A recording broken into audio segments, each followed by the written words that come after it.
Hello and welcome. Tonight, we're embarking on a calm and expansive journey, one that spans millions of years across continents, climates, and cultures. This is the story of us. From our humble origins as ancient primates wandering the African savanna to the rise of civilizations, revolutions, empires, and the digital age, this is the sweeping tale of humanity's entire history. So if you're ready to unwind, settle in, and drift off to the gentle rhythm of our shared past, make sure to subscribe and turn on notifications so you'll never miss another relaxing exploration through time. Let's begin. Chapter 1. The Dawn of Humanity, Our Earliest Ancestors. Long before cities, civilizations, and empires, there were only the whispers of life carried by the winds across the African savannas. It was here, millions of years ago, that our story truly begins. Not with the rise of kings, nor the discovery of fire, but with the gentle emergence of a creature that would someday become human. Imagine standing on the edge of a vast grassland, where acacia trees dot the horizon and herds of gazelles graze under the golden sun. The earth was both wild and quiet, and life teetered between survival and extinction. It was a world ruled by instincts, sharpened by danger, and yet filled with potential. The earliest members of the human lineage, what scientists call hominins, emerged over 6 million years ago. These were not people as we know them, but upright walking primates.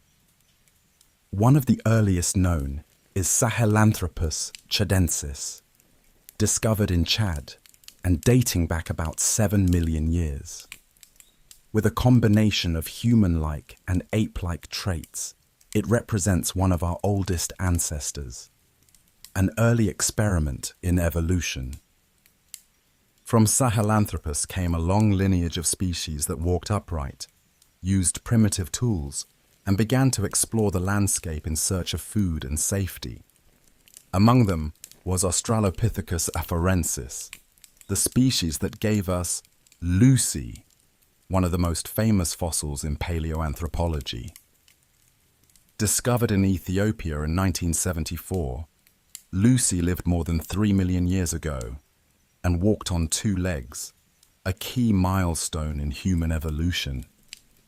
But why was bipedalism so important? Walking upright freed our ancestors' hands. They could now carry food, craft tools, and perhaps most significantly, interact with each other in new ways. It wasn't just a physical change. It was a shift in how they experienced the world. Over time, these early hominins evolved into more advanced species, eventually giving rise to the genus Homo.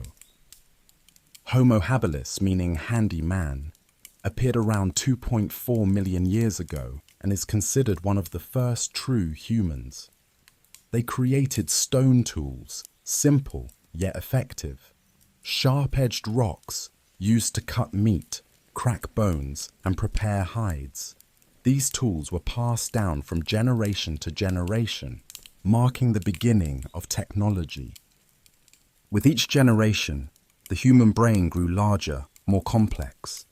By the time Homo erectus emerged around 1.8 million years ago, humans had mastered fire, developed more sophisticated tools, and most remarkably, began to leave Africa. Fire, such a simple thing today, was revolutionary. It provided warmth, protection, and the ability to cook food, making it easier to digest and unlocking more nutrients. This likely contributed to the continued growth of our ancestors' brains. Around a glowing campfire, early humans may have told stories, formed bonds, and shaped culture. Homo erectus was the first to venture far beyond the cradle of Africa, spreading into Asia and Europe. They adapted to new climates, hunted new animals, and faced new challenges.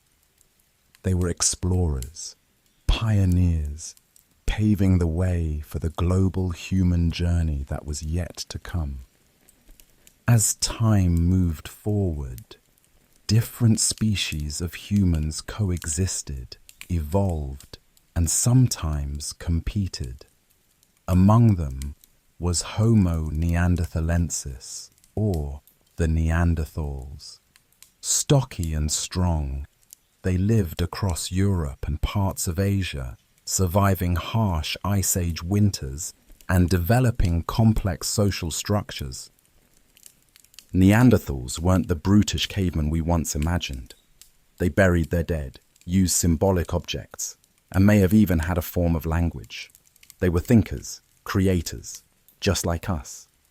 In fact, they were so similar that modern humans interbred with them, and today, many of us carry Neanderthal DNA in our genes. And then came Homo sapiens, our species. We first appeared around 300,000 years ago in Africa, with larger brains, advanced tools, and an unparalleled ability to adapt. Homo sapiens weren't just survivors, they were innovators. They painted in caves, carved figurines, and fashioned beads from shells. They sang, danced, and dreamed. Around 70,000 years ago, a remarkable transformation occurred, what scientists often call the cognitive revolution. This was a time when humans began to think in new, abstract ways. We developed language complex enough to share myths, plan for the future, and form large social groups. We imagined gods, spirits, and stories that gave meaning to our lives. We began to shape not only the environment, but the minds of others. This new cognitive power enabled Homo sapiens to spread across the planet. From Africa, they journeyed into the Middle East, then Asia, Europe, and eventually the far reaches of the Americas and Oceania. Every island, every continent, humans reached them all, adapting to deserts, mountains, jungles, and tundras. With each step, they transformed the earth. They hunted mammoths on the frozen plains of Siberia, built boats to cross vast oceans, and eventually began to settle in permanent communities. By the end of the Ice Age, around 12,000 years ago, the foundations of civilization were ready to be laid. The earth had warmed, and humans had gathered the tools, not just physical, but mental, to begin a new chapter, the agricultural revolution. Chapter 2. From Stone Tools to Fire. The First Innovations. In the quiet dawn of human development, it was not the thunder of war or the rise of mighty empires that defined progress, but the gentle shaping of stone, the taming of flame, and the birth of ingenuity. Before cities or kings, before writing or wheels, our ancestors began building the first toolkit of humanity, and these humble innovations would forever alter the course of our species. It begins with a single strike, stone against stone, a spark of intent, a flash of possibility. Early humans began crafting tools at least 2.6 million years ago, and while they may appear crude to modern eyes, these chipped stones represented a monumental leap in cognitive ability. Known as the Oldowan tools, they were typically simple flakes and cores, used to cut meat from bone or crack open nuts and marrow. What's fascinating is that these tools weren't just made, they were shared. Passed along between generations, mimicked by children, and slowly refined over centuries. The Oldowan industry marked the birth of culture in its most elemental form, the transmission of knowledge through teaching and observation. From Oldowan, the technology evolved into what archaeologists call the Acheulean tradition. named after the site of Saint-Achille in France. Acheulean tools, associated with Homo erectus, were more sophisticated. These symmetrical hand axes were crafted with purpose and foresight. Some researchers even suggest they show evidence of aesthetic consideration. For the first time, tools weren't just functional, they were carefully designed. But what drove these early innovations? Necessity, of course, played a role. With sharper tools, humans could hunt more effectively, prepare food more efficiently, and defend themselves against predators. But there was also something else: curiosity, a drive to explore, to manipulate, to create. This innate curiosity is one of the defining traits of humanity, and it was alive even in these earliest chapters.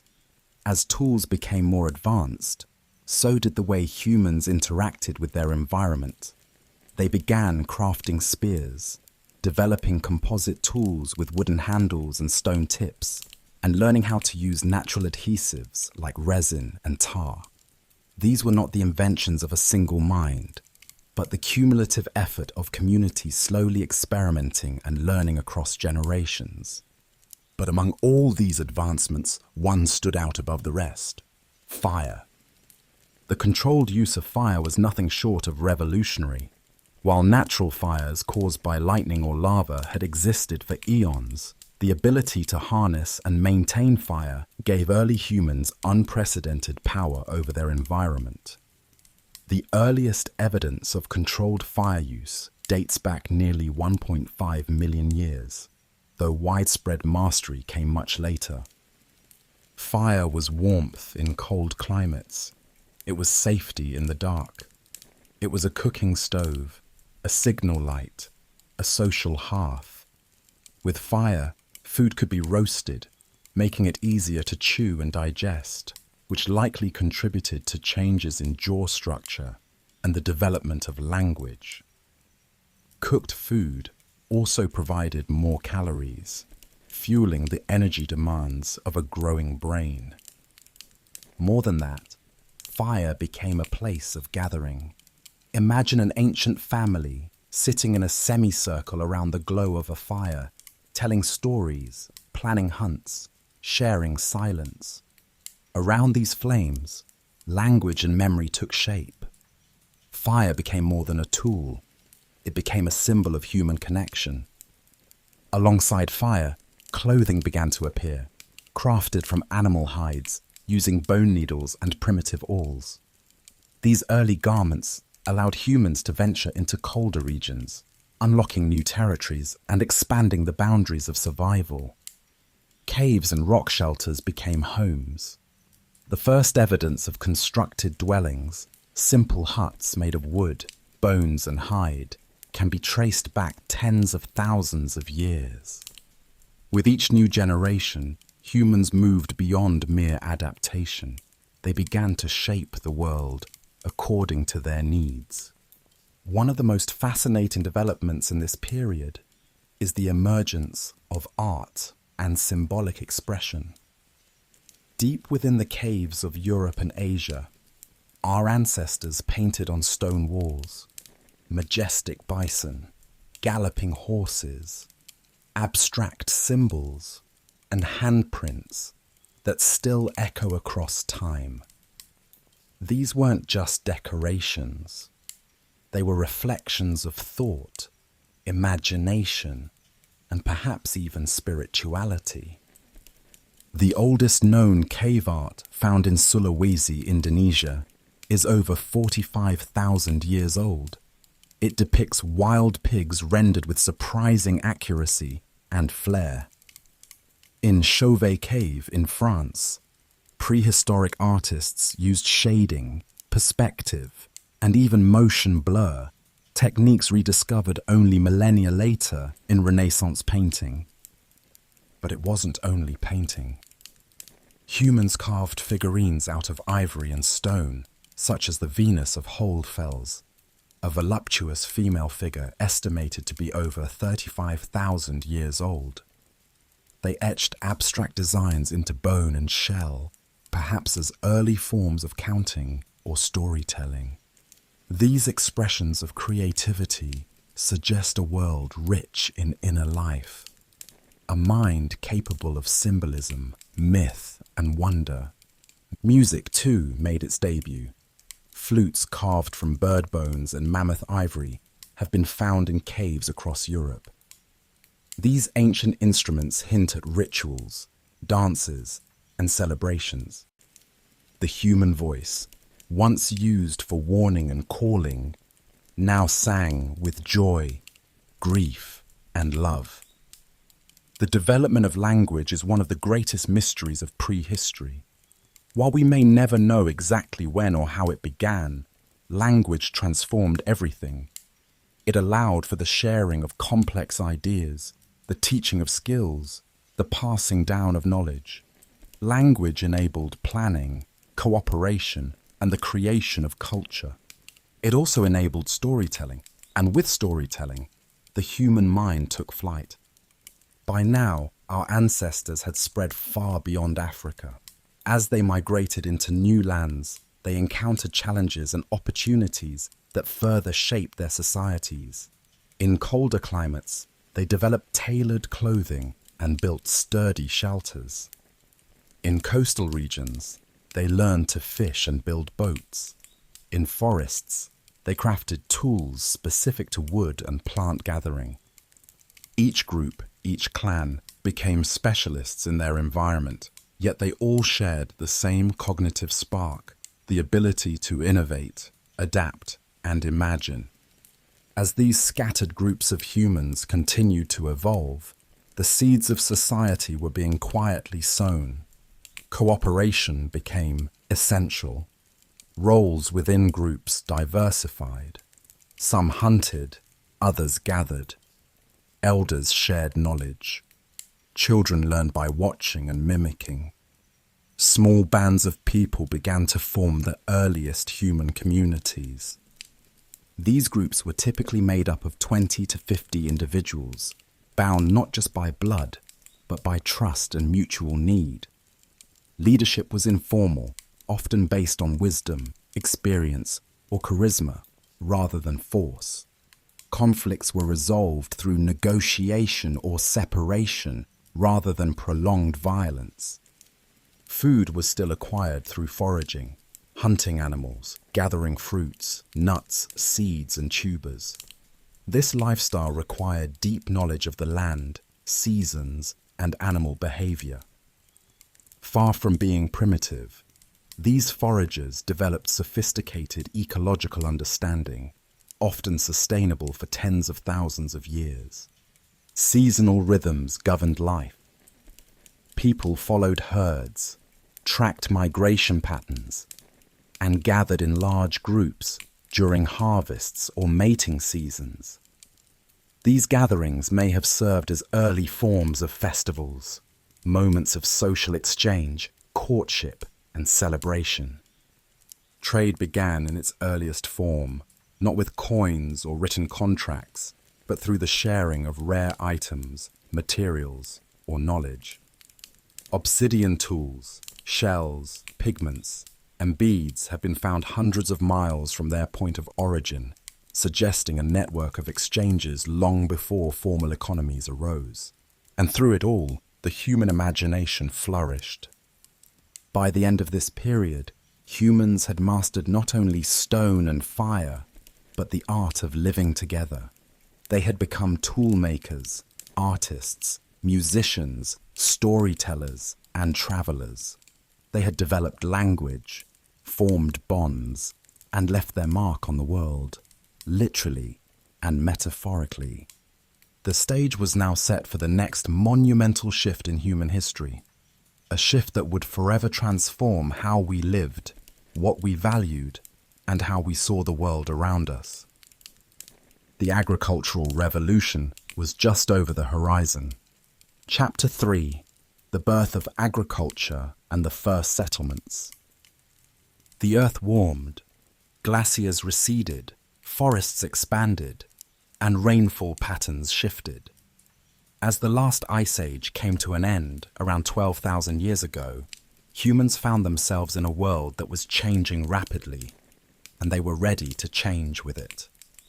What followed was one of the most transformative events in all of human history: the birth of agriculture. For hundreds of thousands of years, humans had survived as nomadic foragers.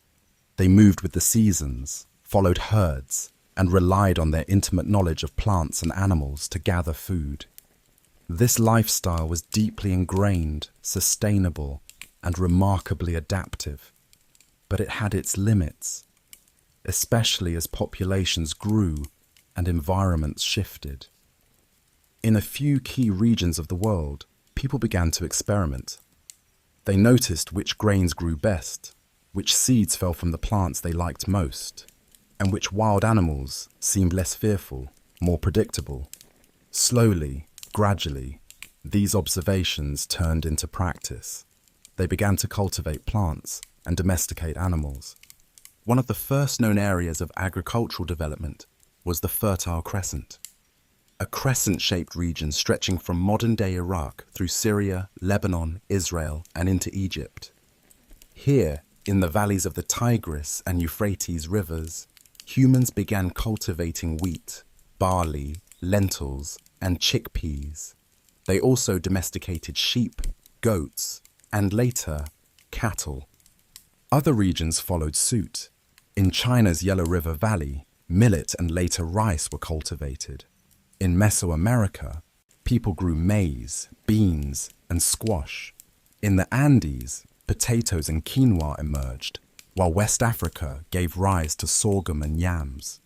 Each area, independently, developed its own agricultural system, a stunning testament to the universal human capacity for innovation. The shift to agriculture wasn't sudden or uniform. It unfolded over thousands of years, and for long periods, people combined farming with foraging. But as farming became more reliable, as yields improved, and as surplus food became possible, human society began to transform. With a surplus of food, people no longer needed to move constantly. They could settle in one place, build permanent shelters, and support larger families. Settlements turned into villages, and villages grew into towns. One of the earliest known permanent settlements is Jericho, in present-day Palestine.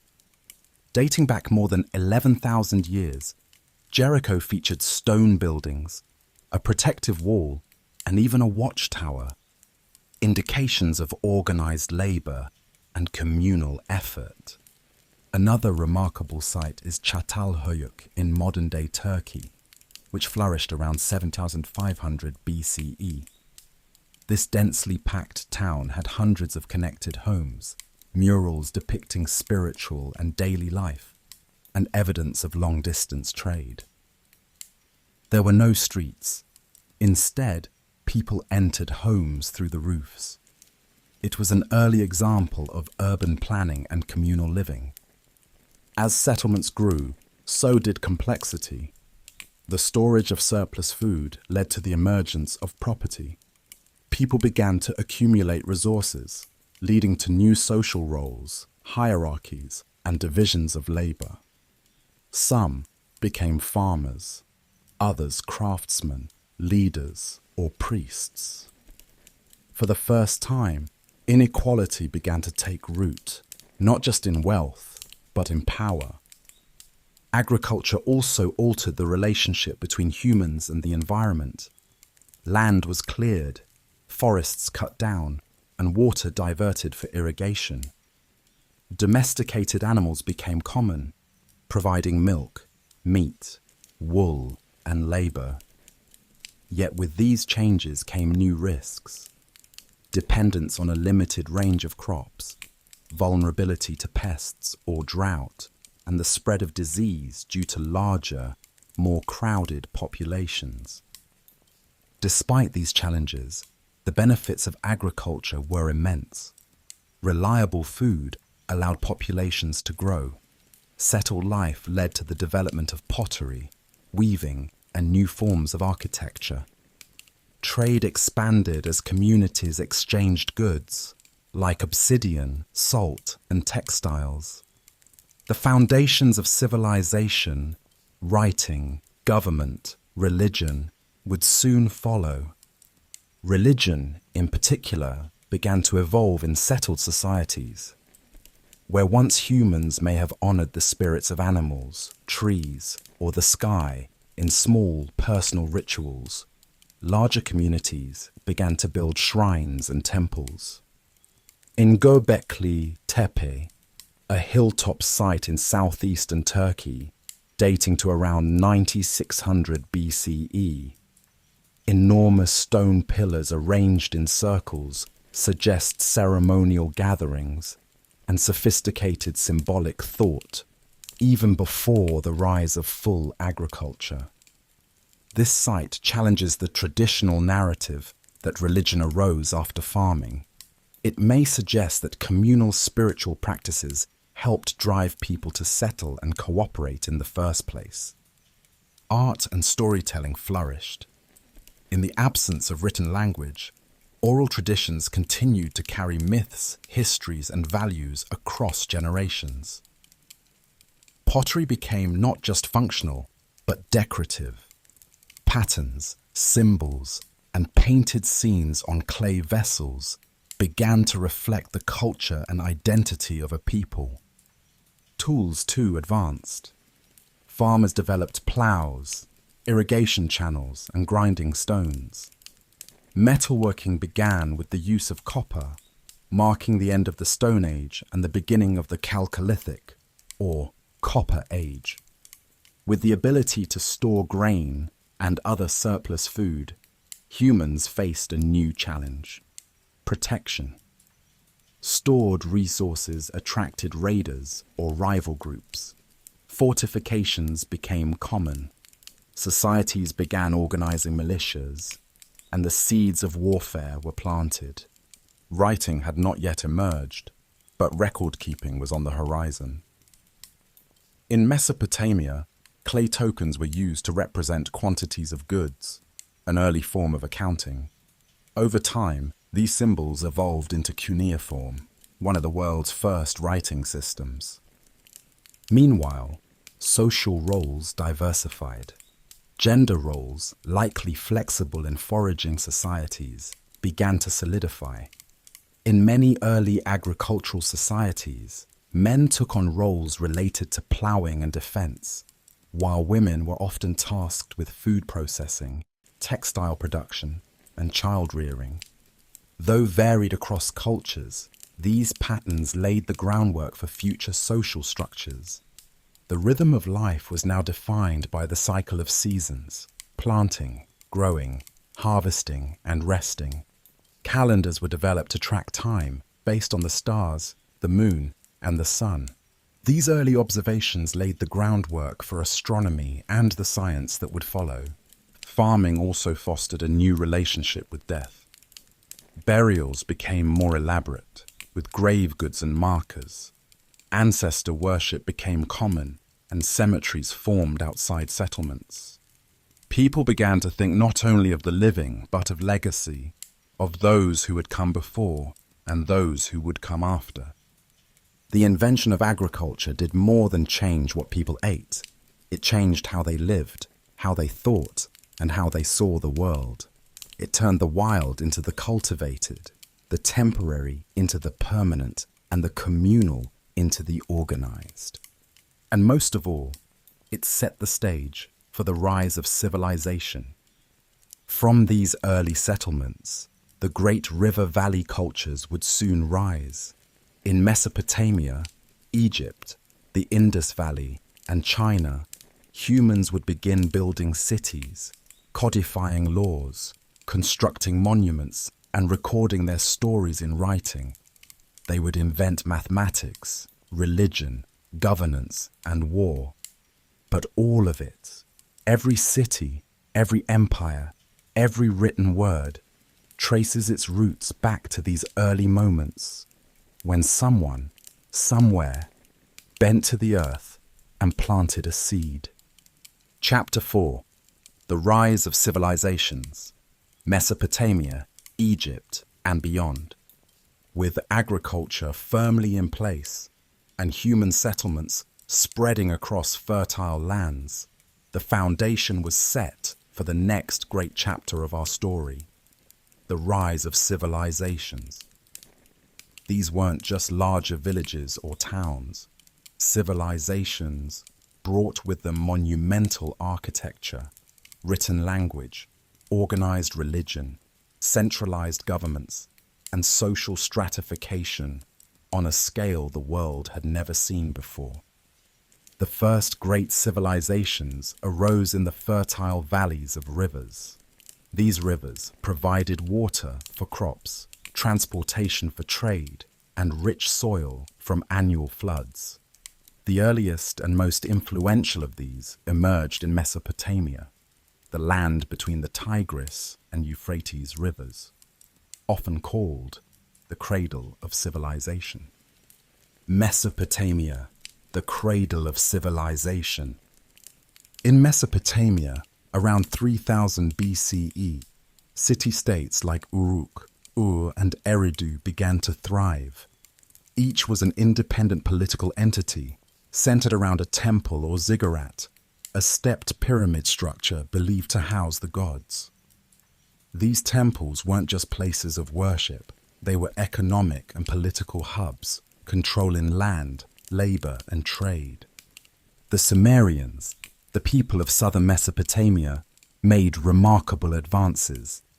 They developed the first known system of writing, cuneiform, using reed styluses to press wedge-shaped marks into clay tablets.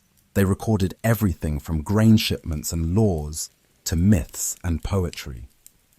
One of the earliest surviving works of literature, the Epic of Gilgamesh, comes from this time. It tells the tale of a hero king's quest for immortality, reflecting deep questions about life, death, and the human spirit that still resonate today. Sumerian society was highly organized. Kings, priests, merchants, artisans, and farmers each had distinct roles. Laws governed trade, property, and family life. As cities grew, so did their influence and rivalries. Warfare between city-states became common, with rulers seeking to expand their territory and prestige.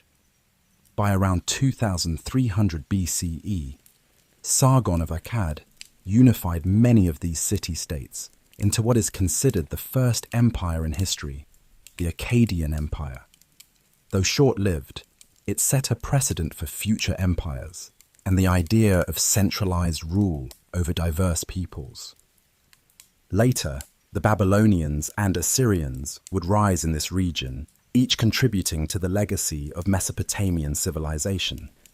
Hammurabi, a Babylonian king, is especially remembered for his code of laws, inscribed on stone steles and proclaiming justice and order in a harsh and hierarchical world. Egypt, the gift of the Nile. While Mesopotamia developed in a land of competing city-states and unpredictable rivers, Egypt grew under the steady rhythm of the Nile. Its annual floods deposited rich silt along its banks, creating a ribbon of fertility in an otherwise harsh desert. Around 3100 BCE, Upper and Lower Egypt were unified under a single ruler, traditionally identified as King Narmer or Menes. This marked the beginning of the dynastic period and the rise of one of history's most iconic civilizations. Egyptian society revolved around the pharaoh, a divine ruler believed to be the living incarnation of the god Horus. This belief in divine kingship gave Egypt remarkable stability. Dynasties lasted for centuries, with immense resources dedicated to monumental construction, administration, and religion. The pyramids, built during the Old Kingdom period, remain enduring symbols of Egyptian grandeur. The Great Pyramid of Giza, constructed for Pharaoh Khufu around 2560 BCE, was the tallest man-made structure in the world for over 3,800 years. These structures were more than tombs. They were declarations of divine power and eternal life. Religion permeated every aspect of Egyptian life. Gods and goddesses like Ra, Isis, Osiris, and Anubis governed the cosmos and the afterlife. Temples were built across the land, staffed by priests who maintained rituals, offerings, and complex calendars tied to the stars and seasons. Hieroglyphics, the Egyptian writing system, was a blend of pictorial symbols and phonetic sounds. It adorned temples, tombs, and scrolls of papyrus. Much of what we know about ancient Egypt comes from these texts: religious hymns, medical manuals, legal documents, and love poetry. Unlike Mesopotamia, Egypt experienced long periods of unity and peace, punctuated by eras of decline and foreign invasion. Yet even during these times, the cultural core of Egypt remained intact. Its influence would stretch into later Mediterranean and African civilizations, leaving a legacy of architectural, religious, and artistic innovation. The Indus Valley, a civilization in silence. To the east, along the Indus River and its tributaries, another great civilization emerged. Equally impressive, yet still shrouded in mystery. The Indus Valley Civilization, also known as Harappan Civilization, flourished between 2600 and 1900 BCE in what is now Pakistan and northwest India. Cities like Harappa and Mohenjo-daro were marvels of urban planning. They featured grid-like street layouts, standardized brick construction, complex drainage systems, public baths, and granaries. The level of organization suggests a powerful and centralized authority, though no palaces or massive temples have been found, raising questions about how power was structured. Seals inscribed with a still undeciphered script have been uncovered across the region, along with thousands of artifacts that suggest a vibrant and interconnected society. Trade extended to Mesopotamia, as evidenced by Indus goods found in Sumerian cities. What's striking about the Indus Valley civilization is its apparent emphasis on cleanliness, standardization, and lack of warfare imagery. Unlike their contemporaries, they did not glorify kings or conquest. Yet, by 1900 BCE, the civilization began to decline, possibly due to climate change, shifting rivers, or internal strife. Much about the Indus people remains unknown, waiting to be uncovered beneath layers of time. Ancient China, order and harmony. Meanwhile, in the valleys of the Yellow and Yangtze rivers, early Chinese civilizations were forming. By around 2000 BCE, the Xia dynasty emerged, its existence still debated. But by 1600 BCE, the Shang dynasty had clearly taken shape, marking the beginning of written Chinese history. The Shang rulers developed a complex society centered on bronze casting, ancestor worship, and divination. Oracle bones, animal bones or turtle shells inscribed with questions and placed in fire provide our earliest evidence of Chinese writing and give us insight into royal concerns. From harvest to warfare, Chinese society placed great importance on order, family, and harmony with the natural world. These values would later be codified in philosophies like Confucianism and Taoism. But even in these early times, they influenced rituals, governance, and art. Bronze vessels, silk textiles, and intricate jade carvings reflected the technical and artistic skill of Shang artisans. Later dynasties like the Zhou would expand and refine Chinese culture, establishing patterns of centralized rule, feudal relationships, and spiritual thought that would endure for millennia. Other early civilizations, global currents. While these river valley civilizations often take center stage, they were not alone.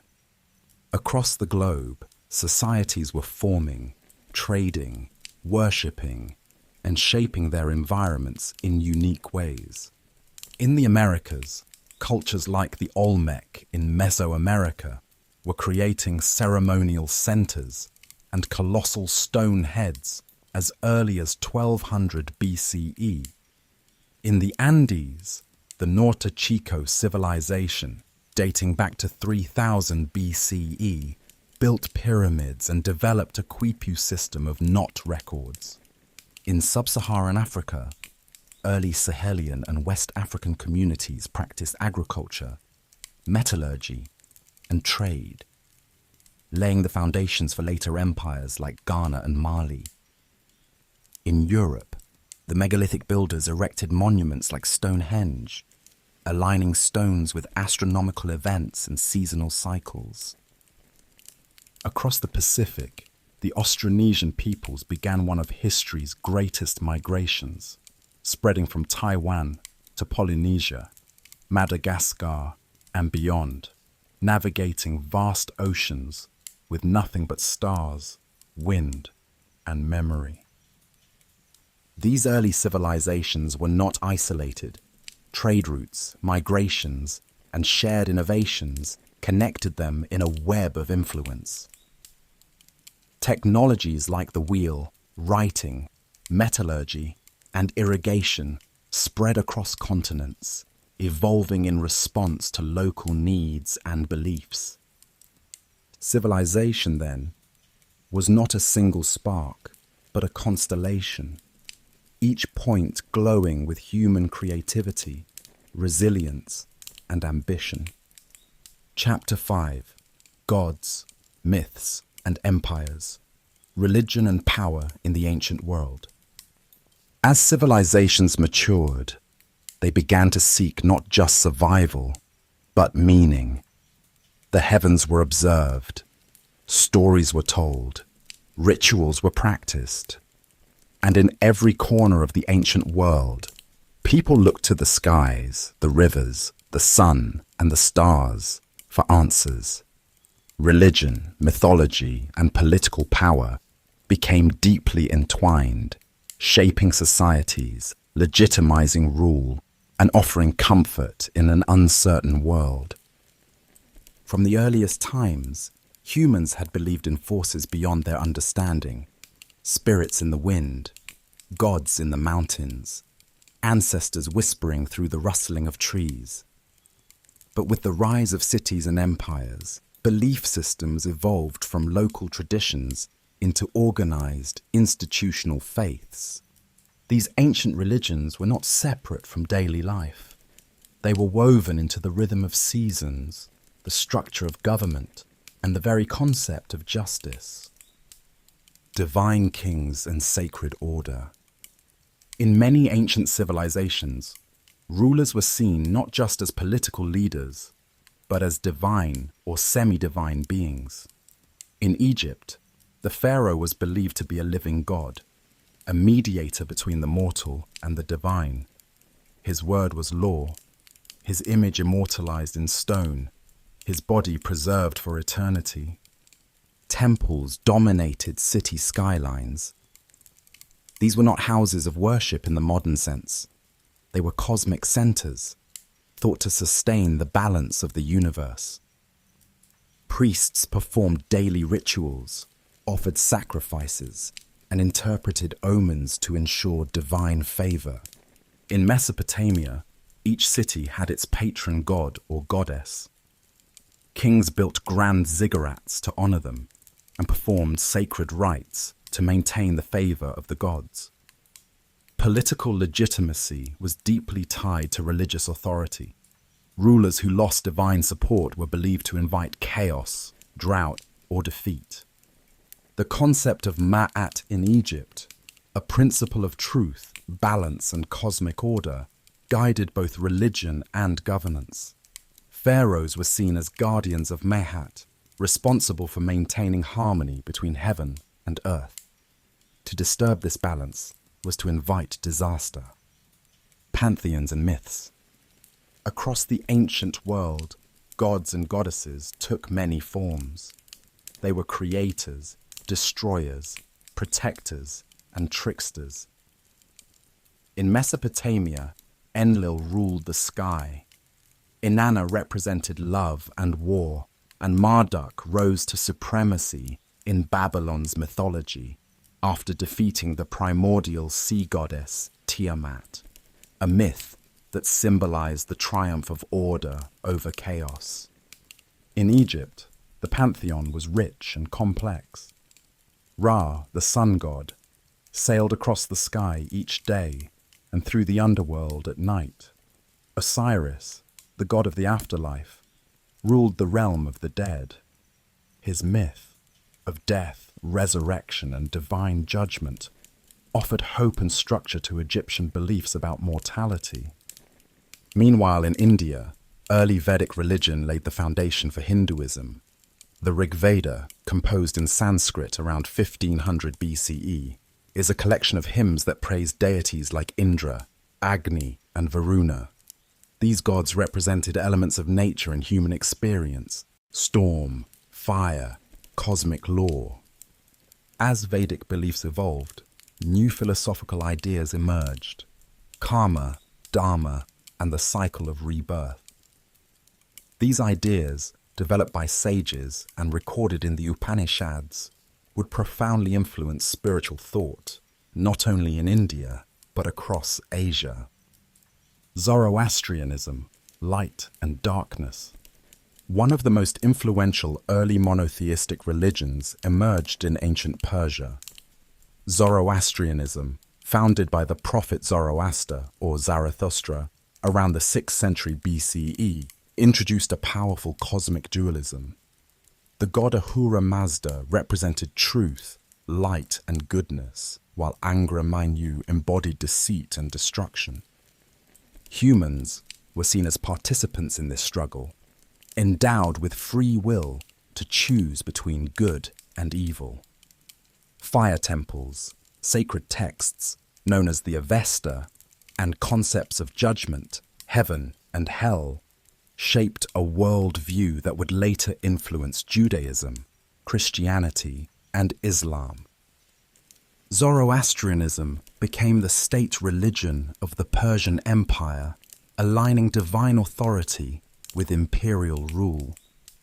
Kings like Cyrus the Great and Darius the Great governed with a sense of cosmic purpose, expanding their domains under the banner of truth and order. Israel and the birth of monotheism. In the Levant, a small group of people developed a unique and revolutionary idea that there was only one God. The ancient Hebrews, whose story unfolds in the Hebrew Bible, believed in a single transcendent deity, Yahweh, who created the world, made covenants with his people, and demanded moral righteousness. Unlike the gods of Mesopotamia or Egypt, Yahweh was not bound to a city or natural force. He was omnipotent, invisible, and deeply concerned with justice and human conduct. The prophets of Israel spoke of compassion, humility, and responsibility, not just ritual, but ethical living. This monotheism was radical in a world filled with polytheistic traditions. Though initially a tribal religion, Judaism would become one of the most enduring faiths in history, giving rise to Christianity and Islam centuries later. Religion and empire. As empires grew, religion often traveled with them. Conquered peoples were introduced to new gods, customs, and festivals. Sometimes, syncretism occurred, blending old beliefs with new ones. Other times, rulers imposed their religion as a unifying force. In Assyria and Babylon, The gods of the capital were elevated above regional deities. Temples were built in foreign lands to assert dominance. Conquered peoples were often deported or resettled, a policy that reshaped demographics and spiritual landscapes alike. The Persian Empire took a different approach, especially under Cyrus the Great. He allowed diverse religions to flourish, respecting local traditions, as long as loyalty to the king was maintained. This policy of tolerance earned Persia a reputation for enlightened rule and helped stabilize its vast and diverse population. Sacred texts and spiritual wisdom. Religion wasn't just ritual, it was reflection. Sacred texts emerged as repositories of myth, law, philosophy, and ethics. In India, the Vedas and Upanishads explored the nature of reality and the soul. The concept of Brahman, the universal spirit, and Atman, the individual self, laid the groundwork for metaphysical thought. In China, the I Ching, Book of Changes, offered guidance through divination, while later works like the Tao Te Ching and the Analects of Confucius would develop profound spiritual and ethical systems that rivaled any religion. In Mesopotamia, the Enuma Elish narrated the cosmic battle that birthed the world. In Egypt, the Book of the Dead guided souls through the afterlife, with spells, prayers, and maps of the underworld. Religion provided more than comfort. It structured time, explained suffering, justified kingship, and connected people to something greater than themselves. Priesthood and power. Religious specialists, priests, shamans, astrologers, held immense power in ancient societies. They interpreted omens, advised rulers, conducted sacrifices, and maintained temples. Priesthoods often became hereditary, forming powerful castes or institutions. In Mesopotamia, scribes trained for years to master cuneiform and the sacred rituals. In Egypt, temple priests managed vast estates, controlled grain stores, and oversaw national ceremonies. Religion was deeply political. A successful harvest or military victory was seen as divine favor. Disasters meant the gods were displeased. Rulers who angered the gods risked rebellion. Rites and festivals reinforced social cohesion, reminded people of cosmic order, and legitimized leadership. Philosophy and skepticism. Even in ancient times, not everyone accepted religious orthodoxy. Philosophers in India, China, and Greece questioned the nature of the divine, the role of ritual, and the meaning of life. In India, schools like Jainism and Buddhism emerged as alternatives to Vedic religion. They rejected animal sacrifice, questioned caste, and emphasized personal enlightenment. In China, Confucius emphasized moral virtue, social responsibility, and ancestral reverence, often sidestepping metaphysics. Laozi, the mystical founder of Taoism, urged harmony with the Tao, the ineffable source of all things. In Greece, thinkers like Xenophanes critiqued anthropomorphic gods, while Plato and Aristotle pondered the existence of higher principles beyond the material world. These early skeptics and seekers expanded the scope of spiritual inquiry, inviting debate, introspection, and a more nuanced understanding of the cosmos. Chapter 6. The Age of Philosophy, Science, and War, Greece and Rome.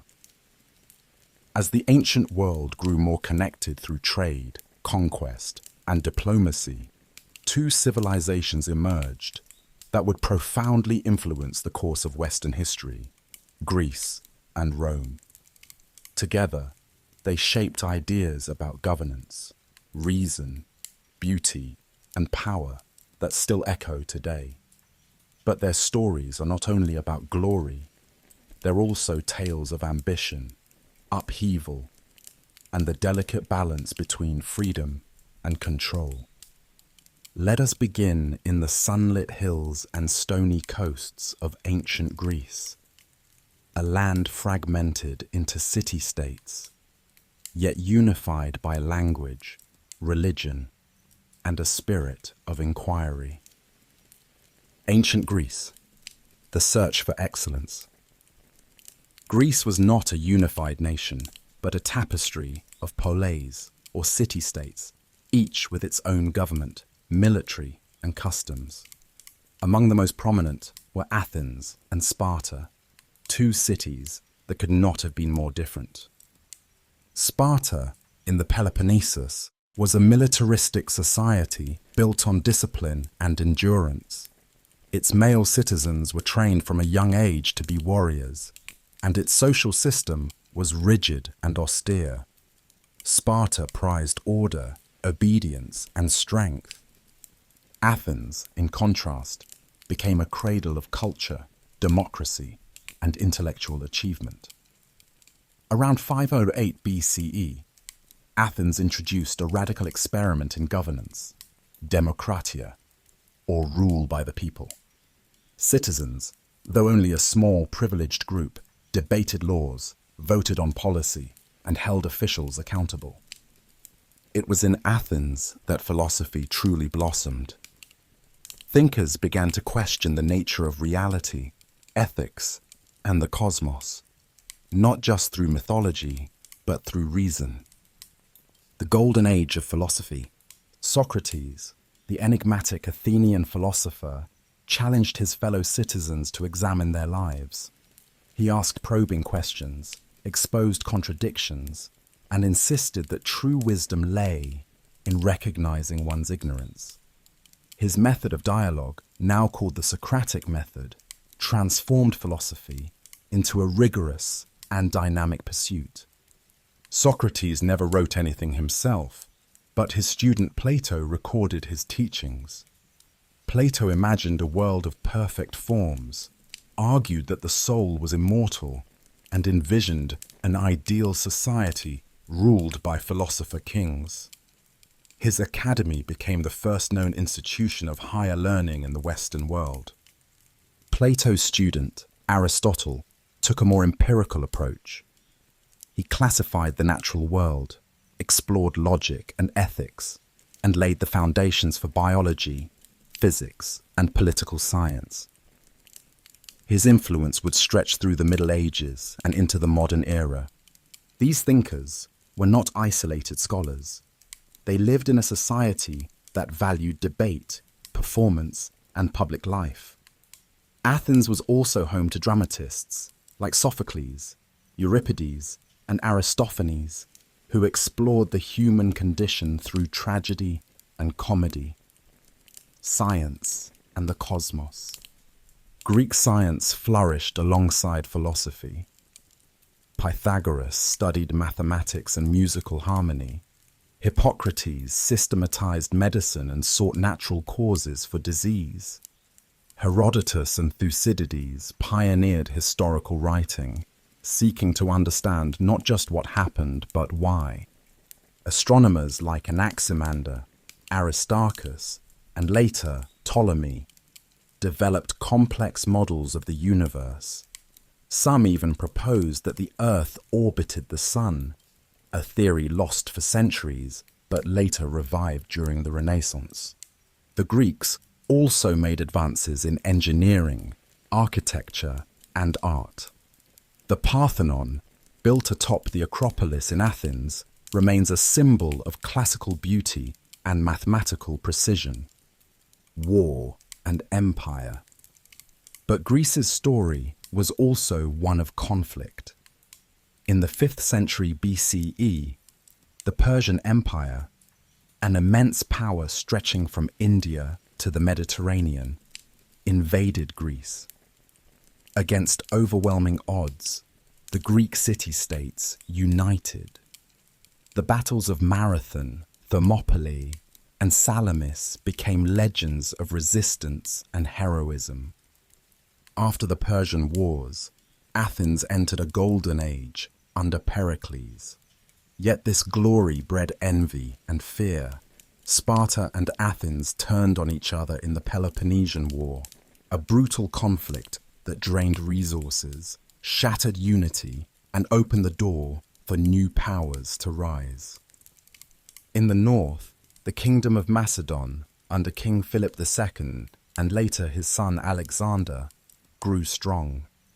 Alexander the Great would go on to conquer the known world, from Greece to Egypt, Persia to India, creating one of the largest empires in history by the time of his death at age 32.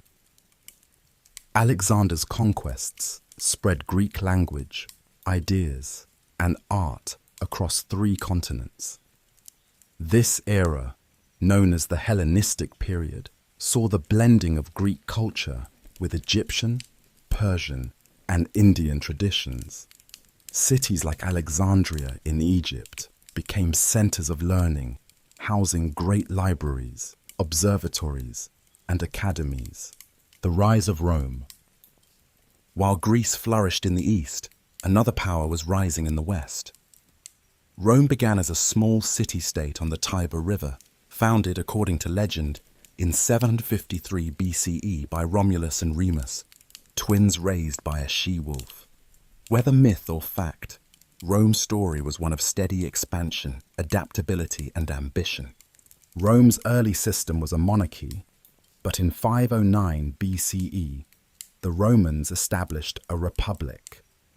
Power was shared among elected officials, including senators and consuls, and guided by a constitution.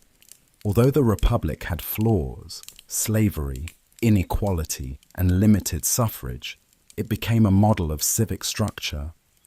Roman society valued virtus, courage, pietas, duty, and gravitas, seriousness. These ideals shaped Roman identity and were embodied by citizens like Cincinnatus, a farmer who accepted temporary dictatorship in crisis, then willingly returned to his plough when the danger had passed. The Republic expanded steadily, first across Italy, then into the Mediterranean.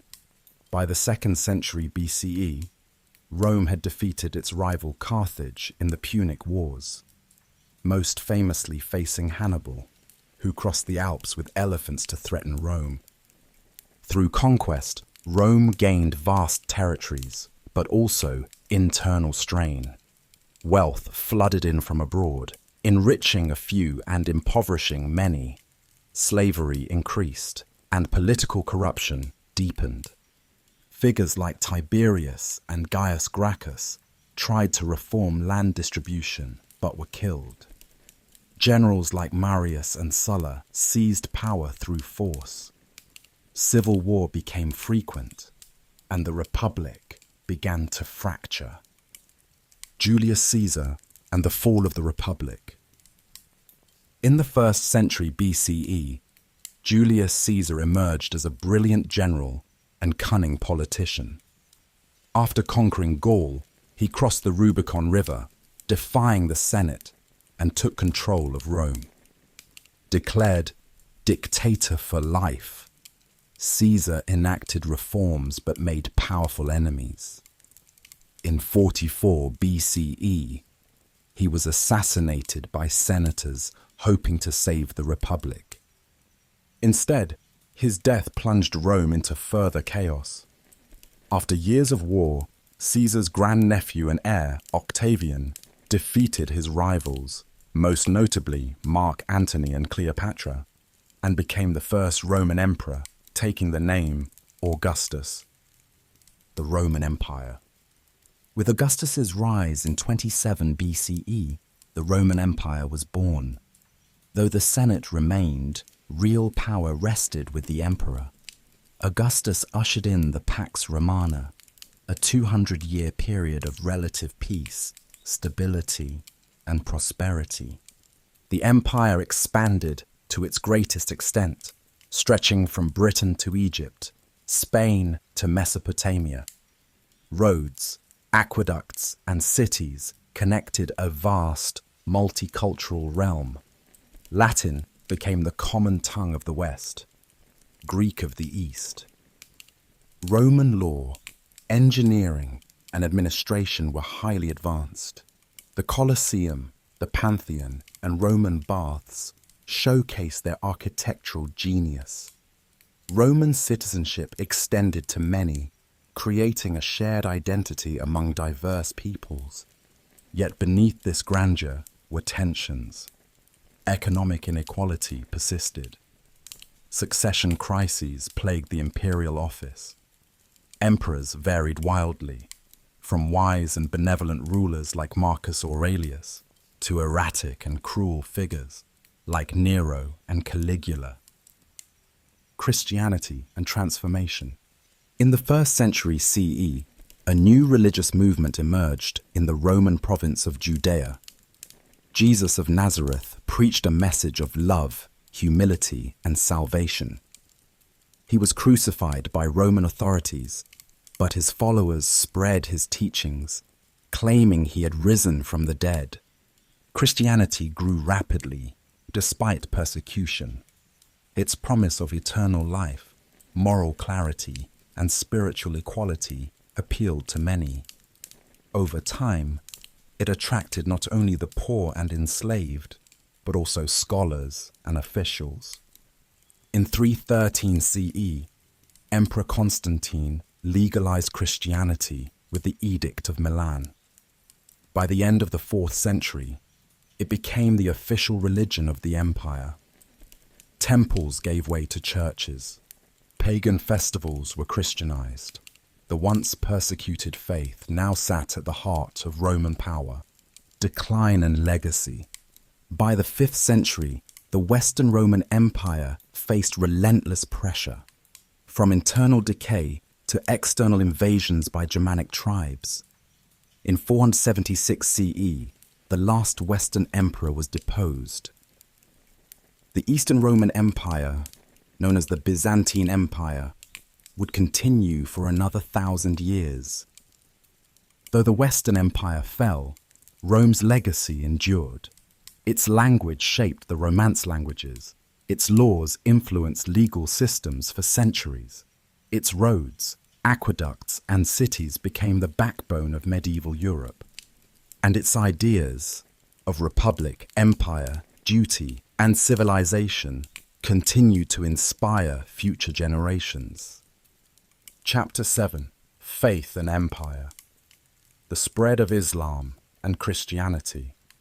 By the close of the ancient world, two major religions, Christianity and Islam, would rise to dominate vast territories, shape cultures, and influence billions of lives across centuries. Their stories are deeply intertwined with the histories of empires, cities, and everyday people. They offered not only spiritual salvation, but also a framework for law, ethics, education, and governance. Let us begin with Christianity, whose roots lie in a small Roman province and whose reach would eventually encompass continents. The rise of Christianity. Born in Judea, a restive Roman province in the eastern Mediterranean, Christianity began as a Jewish reform movement. Jesus of Nazareth, a charismatic teacher and healer, preached a radical message of love, forgiveness, and the coming of God's kingdom. He challenged religious authorities and was seen as a threat by Roman rulers. His crucifixion around 30 CE seemed like the end of his movement. But according to his followers, Jesus rose from the dead. This event, his resurrection, became the cornerstone of Christian belief, symbolizing victory over sin and death. The apostles, especially Paul of Tarsus, spread Jesus' teachings across the Roman world. Paul traveled widely, writing letters, epistles, that explained theology, ethics, and community life. These letters, along with the Gospels, became the New Testament of the Christian Bible. Christianity grew slowly but steadily, attracting converts from all backgrounds. Its message of equality before God, care for the poor, and life after death resonated across class and culture.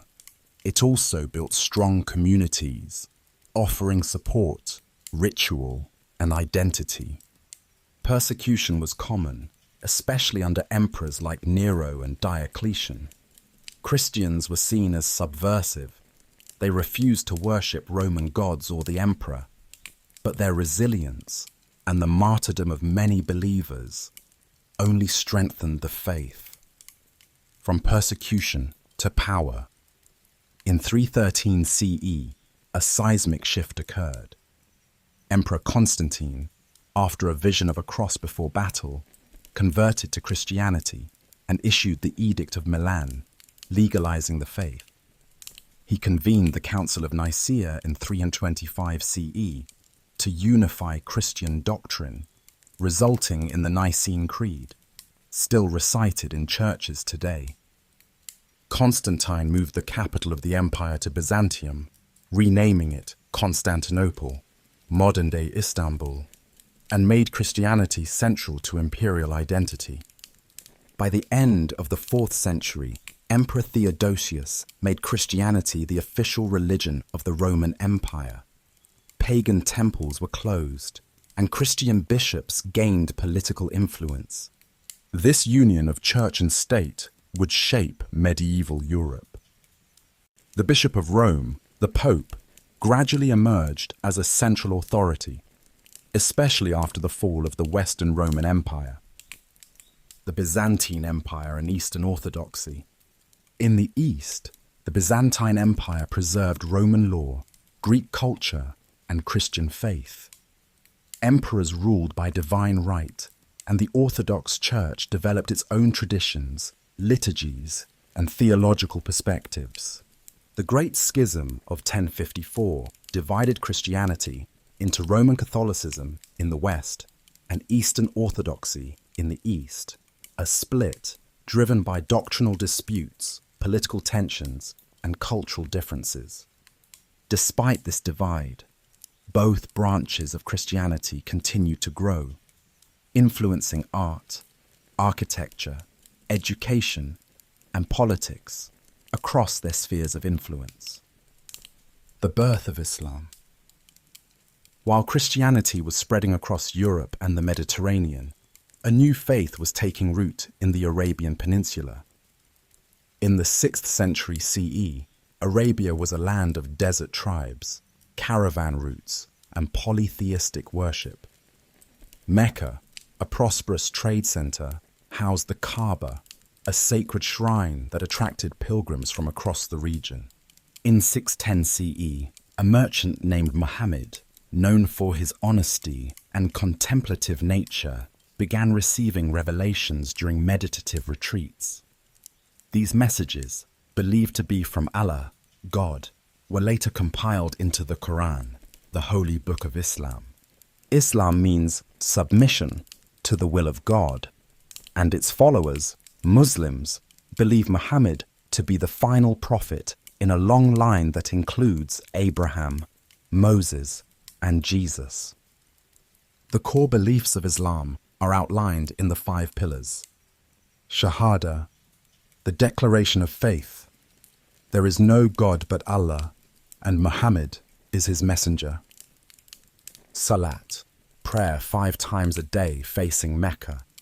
Zakat, giving alms to the poor. Sawm, fasting during the month of Ramadan. Hajj, pilgrimage to Mecca, required once in a lifetime if possible. Islam emphasized monotheism, social justice, charity, and community. Its message quickly attracted followers, but also resistance from the Meccan elite, who saw Muhammad as a threat to their power and tradition.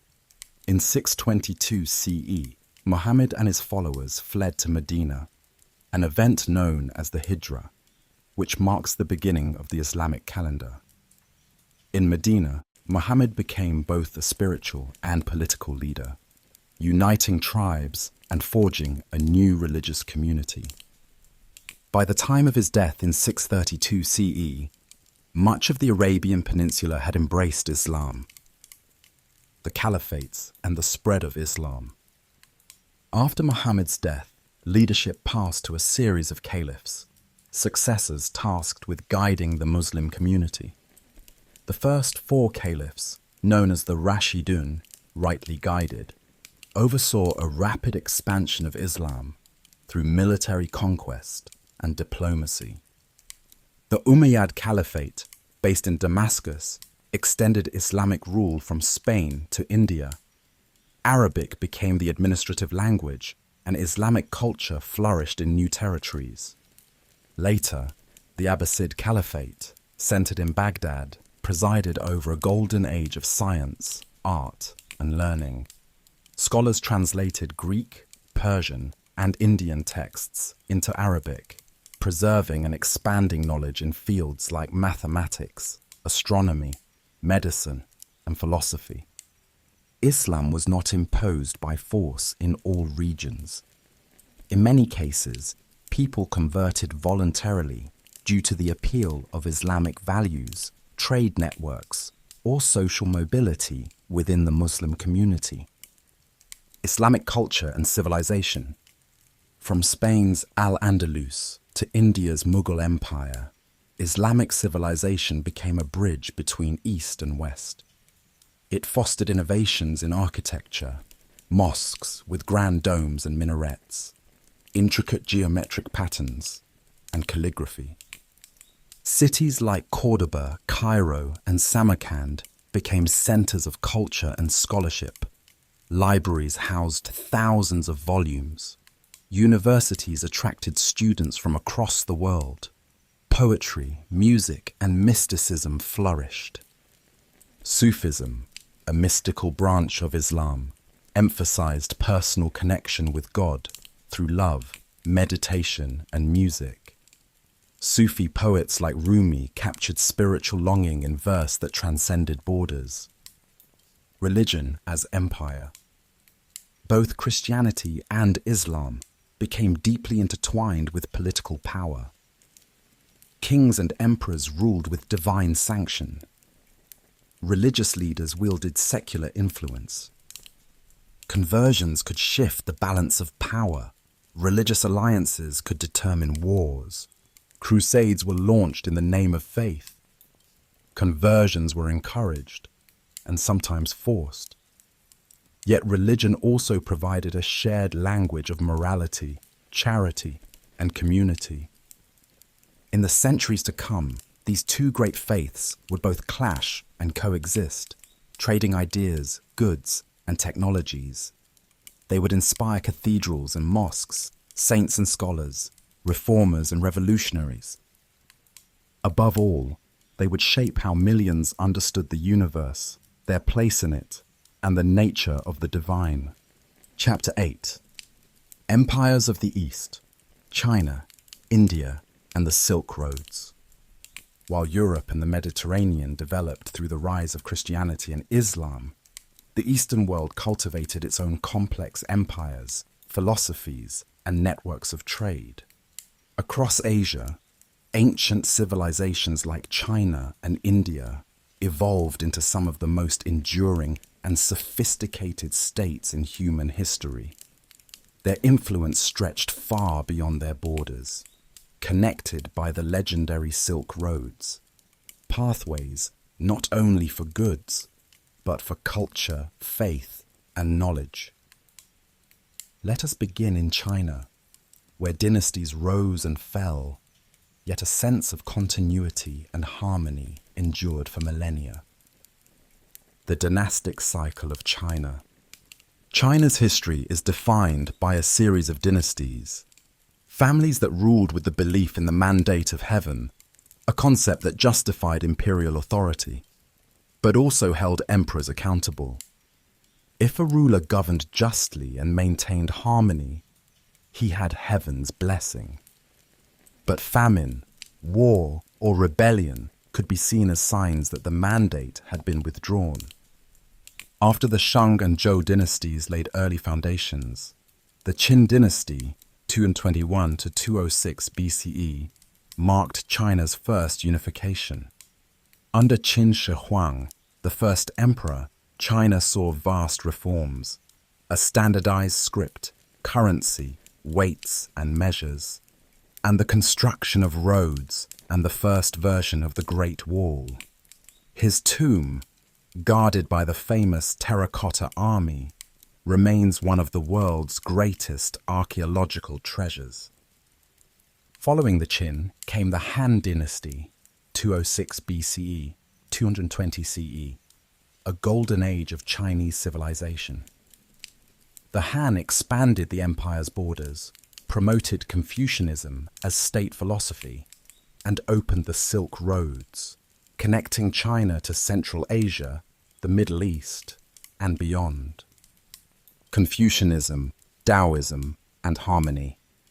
Chinese thought during this period was shaped by two great philosophical traditions: Confucianism and Taoism. Confucianism, founded by Confucius in the 6th century BCE, emphasized social harmony, filial piety, respect for authority, and moral self-cultivation. It became the ideological backbone of the Chinese state, influencing education, government exams, and everyday behavior. Taoism, attributed to the sage Laozi, took a more mystical approach. It urged people to live in harmony with the Tao, the way, a natural force that flows through all things. Taoism celebrated simplicity, spontaneity, and the beauty of nature. Buddhism also entered China from India, blending with local traditions to form Chinese Buddhism, a powerful spiritual force that shaped temples, art, and monastic life for centuries. The Tang and Song dynasties. Centuries later, the Tang dynasty, 618 to 907 CE, ushered in another golden age. It was a period of cosmopolitan culture, with the capital Chang'an becoming one of the world's largest and most vibrant cities. Poets like Li Bai and Du Fu wrote verses still cherished today. Buddhist monks traveled to India and returned with scriptures, enriching Chinese religious life. The Song dynasty, 960 to 1279 CE, continued this cultural flowering. It saw major advances in science, technology, and economics. The Chinese invented movable type printing, gunpowder, the compass, and advanced agricultural techniques. The civil service system expanded, allowing talented individuals to rise through merit, not just birth. Despite military challenges, the Song era was marked by intellectual brilliance, trade expansion, and urban growth. India, land of faith and empire. To the south, the Indian subcontinent hosted a rich tapestry of kingdoms, languages, and religions. The Maurya Empire, 321 to 185 BCE, was one of the first to unify much of the region. Its most famous ruler, Ashoka the Great, initially expanded his empire through conquest, but later embraced Buddhism, spreading its teachings across Asia. Ashoka's edicts, carved into stone pillars, advocated non-violence, compassion, and religious tolerance, remarkable ideals for a 3rd century BCE monarch. Following the Mauryas, the Gupta Empire, c. 320s, 550 CE, presided over another golden age. Mathematics flourished. Concepts like zero and the decimal system were refined. Scholars like Aryabhata explored astronomy and science. Literature in Sanskrit, including the epic poems Mahabharata and Ramayana, celebrated heroism, love, and dharma, the path of righteousness. Religious evolution, Hinduism and Buddhism. Hinduism, a complex and diverse tradition continued to evolve. Rooted in the ancient Vedic religion, it absorbed local practices and philosophies. It embraced a vast pantheon of gods: Brahma the creator, Vishnu the preserver, Shiva the destroyer, and emphasized cycles of rebirth, karma, and the ultimate goal of moksha, or liberation. Buddhism, founded by Siddhartha Gautama in the 6th century BCE, offered a path away from suffering through ethical living, meditation, and wisdom. It spread from India across Asia, adapting to local cultures and giving rise to schools like Theravada, Mahayana, and Vajrayana. Jainism, another Indian faith, promoted non-violence to all living beings and spiritual purification through strict discipline. Religious tolerance was often practiced in India, where temples and monasteries stood side by side. Trade and the Silk Roads. Between these great civilizations ran the Silk Roads, a vast network of overland and maritime routes connecting China, India, Central Asia, the Middle East, Africa, and Europe. Goods flowed across deserts and mountains: silk from China, spices from India, incense from Arabia, glassware from Rome, and ivory from Africa. Along with goods came ideas, art styles, religious beliefs, scientific knowledge, and diplomatic missions. Caravanserais, inns for traveling merchants, sprang up along these routes, fostering exchange and camaraderie. Despite dangers from bandits or harsh terrain, the Silk Roads thrived, maintained in part by powerful empires that ensured security and infrastructure. In time, maritime trade became more important. The Indian Ocean Trade Network linked East Africa, the Middle East, India, Southeast Asia, and China. Monsoon winds guided sailors, and ports like Calicut, Aden, and Guangzhou buzzed with activity. Cultural exchanges and the global web. These trade networks created a web of cultural exchange. Chinese silk and porcelain were prized in Persia and Rome. Indian numerals and medical knowledge traveled west. Buddhist monks brought scriptures to China and Japan. Islamic astronomers and mathematicians built on Indian and Greek foundations. Cities like Samarkand, on the Silk Road, became melting pots of languages, ideas, and goods.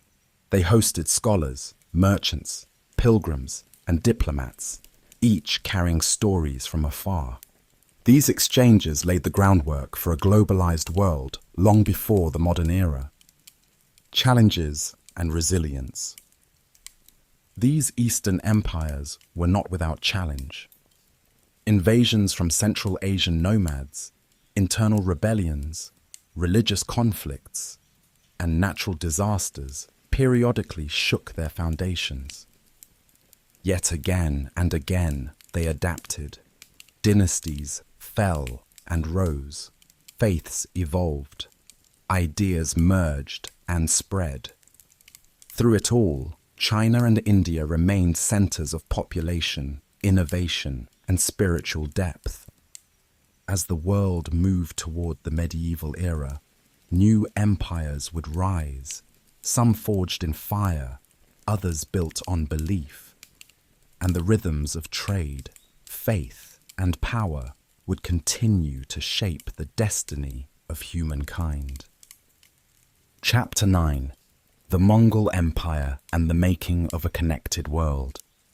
The 13th century saw the rise of one of the most surprising and consequential forces in human history, the Mongol Empire.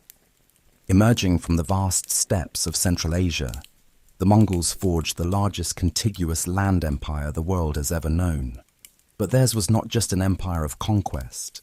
It was a crucible of connection, exchange, and transformation. At its height, the Mongol Empire stretched from the Pacific coast of China to the plains of Hungary.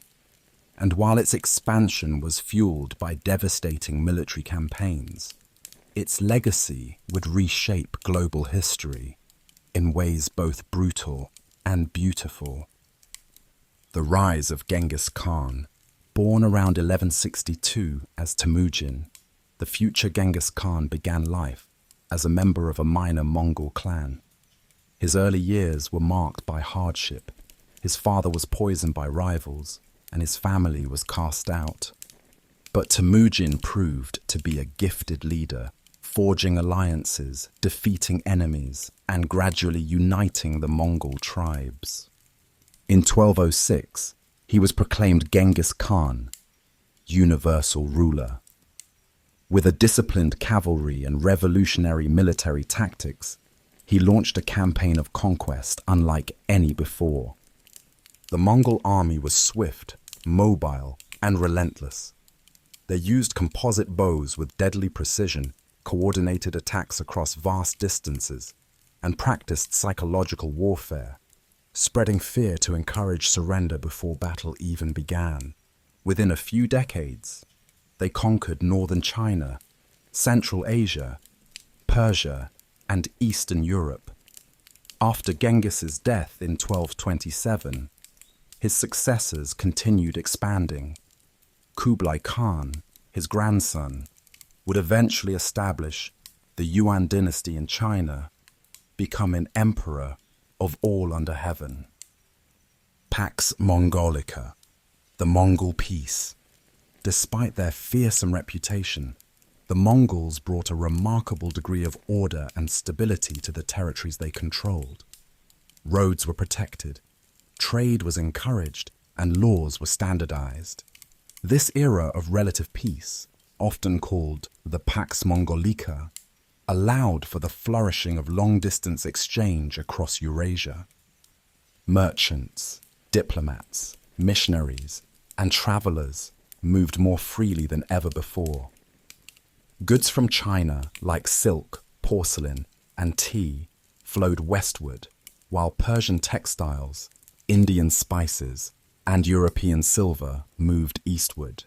The famous Venetian traveller Marco Polo visited the court of Kublai Khan in the late 13th century, marveling at the grandeur of Chinese cities and the efficiency of Mongol administration. His accounts, though embellished, opened European eyes to the wider world. Cultural exchange and technological transfer. Under Mongol rule, ideas traveled alongside goods. Islamic scholars brought mathematics and astronomy to China. Chinese innovations like gunpowder, printing, and the compass spread to the Islamic world and eventually to Europe. Medical knowledge, art styles, and religious traditions flowed along the newly secured trade routes. The Mongols practiced relative religious tolerance, often incorporating local customs into their governance. Buddhist, Muslim, and Christian leaders were welcomed at court. In cities like Samarkand and Tabriz, cultures blended, creating vibrant centers of learning and art. The dark side, conquest and collapse. Yet the Mongol era was not without immense suffering. Cities that resisted were often destroyed, their populations massacred. The sack of Baghdad in 1258 marked the end of the Islamic Golden Age. Its libraries burned, scholars killed, and its caliphate destroyed. Moreover, the very trade routes the Mongols protected also became highways for disease. The Black Death, or bubonic plague, likely traveled from Central Asia to Europe via the Silk Roads, devastating populations from China to the Mediterranean in the 14th century. The Mongol Empire eventually fragmented into smaller khanates, ruled by rival descendants of Genghis Khan. Internal strife, rebellion, and local resistance led to its decline. But the structures they built, the connections they forged, and the ideas they helped spread would ripple through history.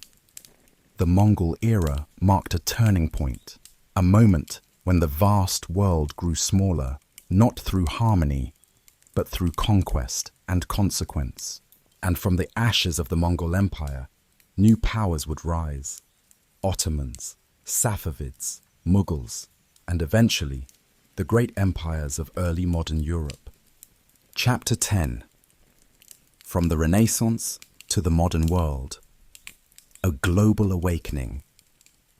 The end of the Middle Ages gave way to a period of profound transformation. Across Europe, a cultural rebirth known as the Renaissance revived classical knowledge, fueled artistic brilliance, and inspired new ways of thinking. At the same time, global connections intensified through exploration, colonization, scientific revolution, and the birth of modern states. This final chapter traces the arc of humankind from the 15th century to today, a time of extraordinary achievement, dramatic upheaval, and rapid change. A time when humanity began to understand not only the Earth, but the universe, and our place within it. The Renaissance, rediscovery, and rebirth. The Renaissance began in Italy in the 14th century and spread across Europe in the centuries that followed. It was inspired by the rediscovery of ancient Greek and Roman texts, preserved in part by Islamic scholars during the Middle Ages. Humanists like Petrarch and Erasmus emphasized the dignity and potential of the individual.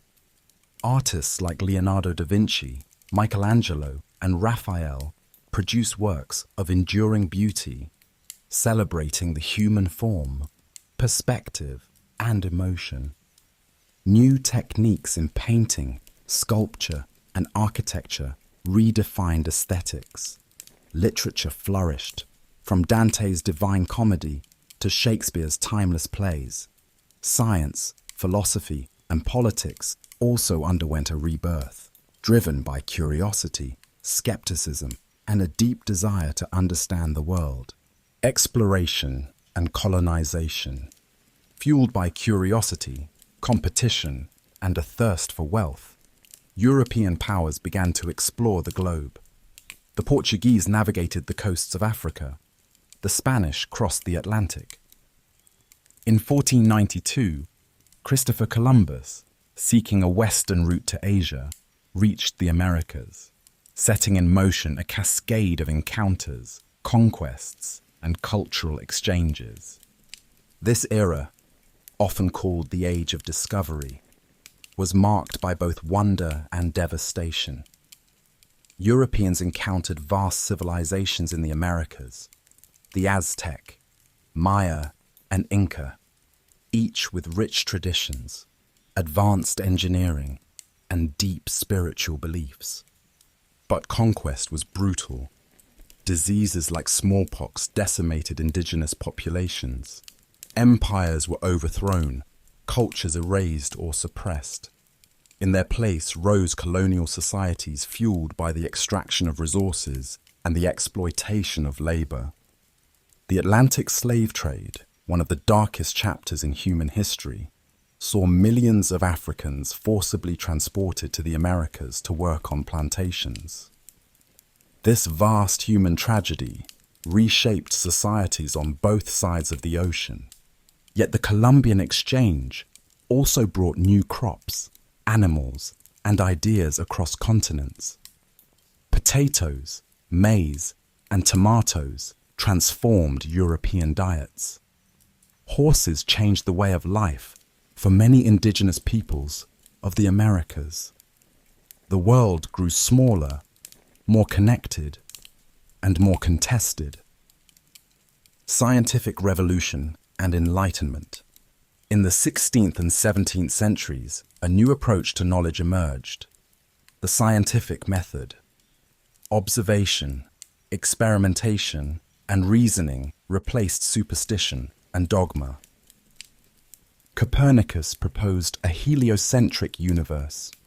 Galileo confirmed it with his telescope.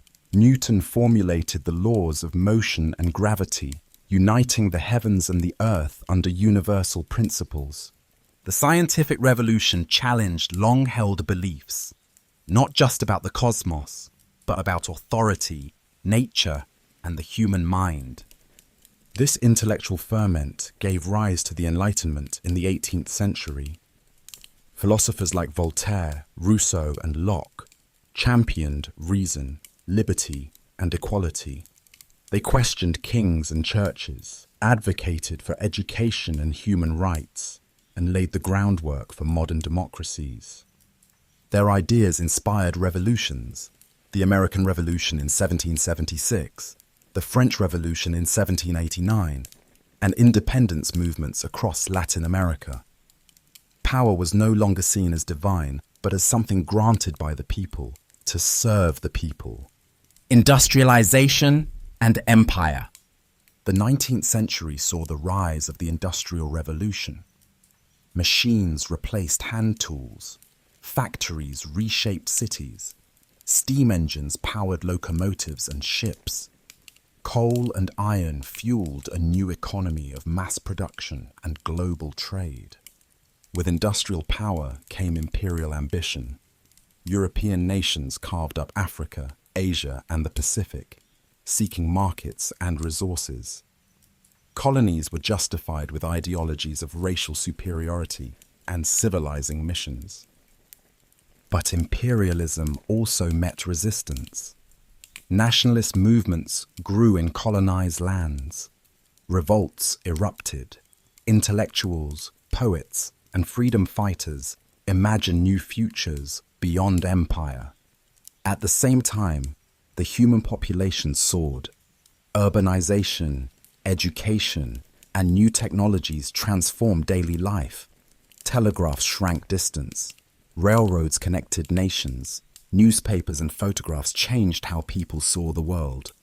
World wars and global crisis. The 20th century began with hope, but descended quickly into violence. World War I, 1914 to 1918, shattered illusions of progress. It introduced mechanized warfare, mass casualties, and political upheaval. The Treaty of Versailles, which ended the war, planted the seeds of resentment in Germany. Meanwhile, revolutions swept Russia, leading to the rise of the Soviet Union, a new kind of state built on Marxist ideology.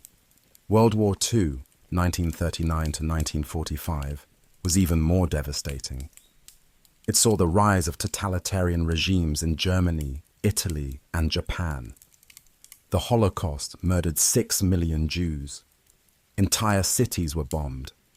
And in 1945, the atomic bomb unleashed a new era of existential fear. Yet from the ashes came reconstruction. The United Nations was founded. Former colonies gained independence. The US and the Soviet Union entered the Cold War, competing in ideology, arms, and space. Civil rights movements spread across the globe, from Martin Luther King Jr. in the US to Gandhi in India, from anti-apartheid protests in South Africa to feminist movements worldwide. The digital age and globalization. In the late 20th and early 21st centuries, a new revolution reshaped humanity, the digital revolution. Computers, the internet, and mobile technology transformed communication, commerce, and culture. Information became instant. Economies became intertwined. Cultures collided and blended. The world truly became a global village, yet also more complex and fragile. Climate change, pandemics, cyber warfare, and social polarization emerged as defining challenges. At the same time, medicine advanced. Space exploration reached new heights. Voices once marginalized found platforms. Connections deepened across borders, languages, and ideologies. A shared future. The story of humankind is not a straight line. It's a spiral of growth and collapse, innovation and error, cruelty and compassion. We've built pyramids, written poems, crossed oceans, and split atoms. We've waged war and made peace. We've asked who we are and who we might become. Today, we stand at a new threshold, one where the future is uncertain but still unwritten. We are connected as never before, by fiber optic cables, shared challenges, and a common home, Earth. And though our differences remain, so too does the shared thread that runs through every chapter, the human capacity for hope, creativity, and wonder. As we close this journey through time, remember, this story is not over. It's still being written, and you are part of it.